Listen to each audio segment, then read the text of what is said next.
Bueno, pues, ¿alguna vez has sentido como si el mundo estuviera susurrando algo, como si el viento trajera mensajes que no acabamos de entender? Sí, ¿sabes a qué me refiero?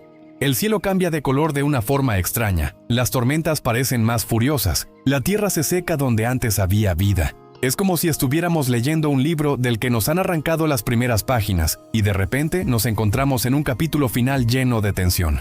Hay una sensación extraña de estar presenciando algo grande y antiguo, algo que se agita bajo la superficie de nuestra realidad cotidiana, y es en esa tensión, en esa extraña batalla silenciosa que vemos en los telediarios y sentimos en el aire, donde se esconde una de las preguntas más antiguas y profundas que podemos hacernos como seres humanos. Una pregunta que no se trata solo del clima o de la ecología, sino de la naturaleza misma de nuestro destino. Fíjate, cuando miras los titulares de hoy, ¿no te da una sensación de déjà vu?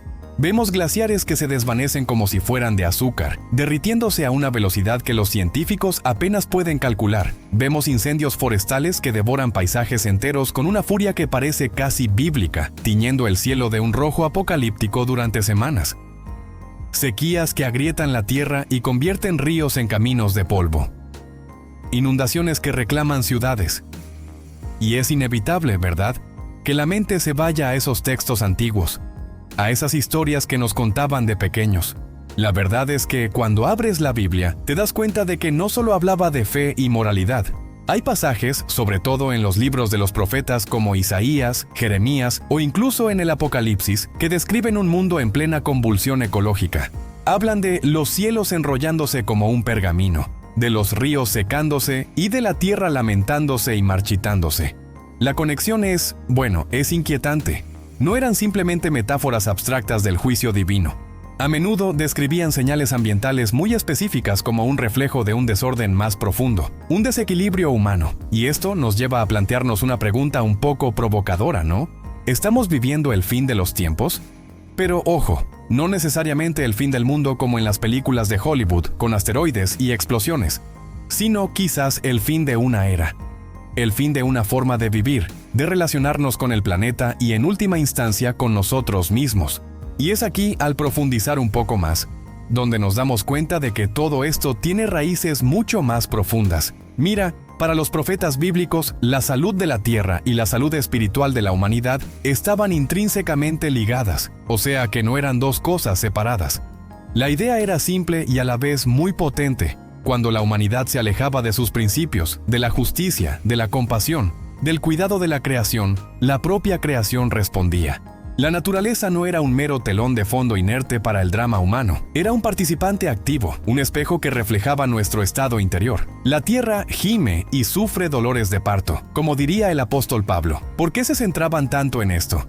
Porque entendían que el ser humano no era el dueño del mundo, sino su cuidador, su mayordomo. La idea del Edén no es solo un jardín bonito, es un símbolo de armonía, de una relación de reciprocidad donde el hombre cuida del jardín y el jardín sustenta al hombre. Cuando esa relación se rompe por la arrogancia, por la codicia, por querer ser como dioses y tomarlo todo sin dar nada a cambio, el resultado es el caos. Y si lo piensas, ¿no es esa la descripción perfecta de nuestro consumismo moderno? Una sed insaciable de más, una explotación de los recursos como si no hubiera un mañana, una desconexión total del impacto que tienen nuestras acciones.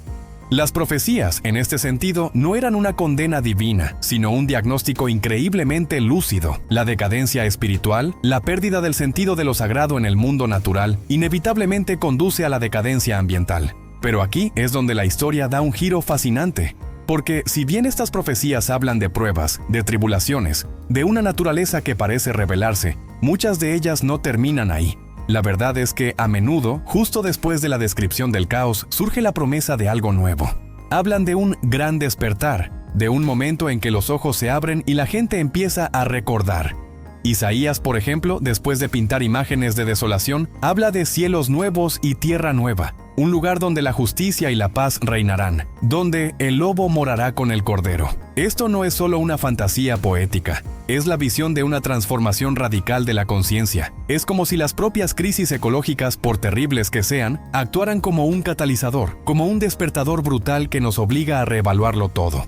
Y si miras a tu alrededor, ¿no ves destellos de ese despertar? Piensa en los movimientos globales por la sostenibilidad, en la creciente conciencia sobre el cambio climático en la búsqueda de una vida más sencilla y conectada, en el resurgimiento del interés por la sabiduría ancestral y la espiritualidad ligada a la tierra. Podríamos interpretar todo esto no como el fin, sino como el comienzo de ese gran recuerdo, como si la humanidad, empujada al borde del abismo, estuviera empezando a desarrollar las visiones proféticas de renovación. Estos cambios que estamos viviendo, quizás, no son meramente destructivos, tal vez son una evolución forzada, un doloroso pero necesario parto hacia una nueva forma de ser humanos en este planeta. Y es aquí, en esta idea de evolución, donde nos topamos con el gran debate, ¿no? El del destino frente al libre albedrío. Es muy fácil leer estas profecías y sentirnos como espectadores pasivos de una película ya escrita. Sentarnos a esperar que se cumpla lo que está destinado a pasar, para bien o para mal, pero eso sería malinterpretar por completo el mensaje. Fíjate, si algo caracteriza la tradición profética bíblica es el llamado constante a la acción. Los profetas no decían, esto va a pasar y punto. Decían, si seguís por este camino, esto es lo que ocurrirá. Pero podéis cambiar de rumbo. La profecía no era una sentencia, era una advertencia. Una llamada urgente al arrepentimiento que en su raíz significa metanoia, un cambio de mente, un cambio de dirección. Por lo tanto, el foco se desplaza de la aceptación pasiva a la participación activa en la configuración de nuestro futuro. Y ya lo estamos viendo.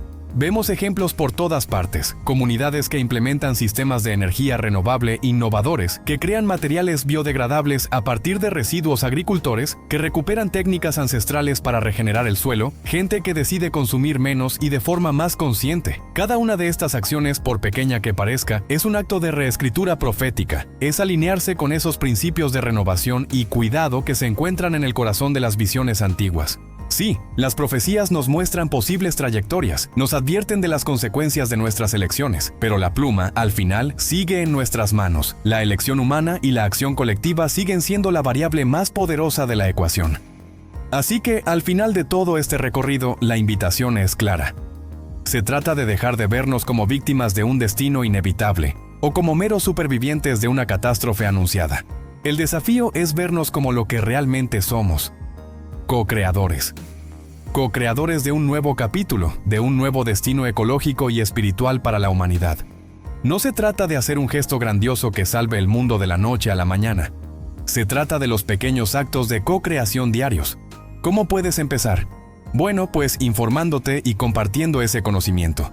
Apoyando a empresas y políticas que prioricen la sostenibilidad. Reduciendo tu propio consumo, preguntándote qué necesitas realmente y quizás lo más importante, reconectando con la naturaleza. Sal a caminar, siente la tierra bajo tus pies, observa el ciclo de las estaciones, planta algo, aunque sea en una maceta en tu balcón. Recupera ese sentido de asombro y gratitud por el mundo que nos sostiene, porque es desde esa conexión, desde ese amor, desde donde nace el verdadero deseo de proteger. La conclusión no es un final, sino un comienzo, un llamado a construir el legado del mañana, un futuro esperanzador donde la sabiduría ancestral, esa que nos recuerda que somos parte de la creación y no sus dueños, nos guíe de vuelta a casa hacia una existencia más sostenible, justa y en definitiva más armoniosa.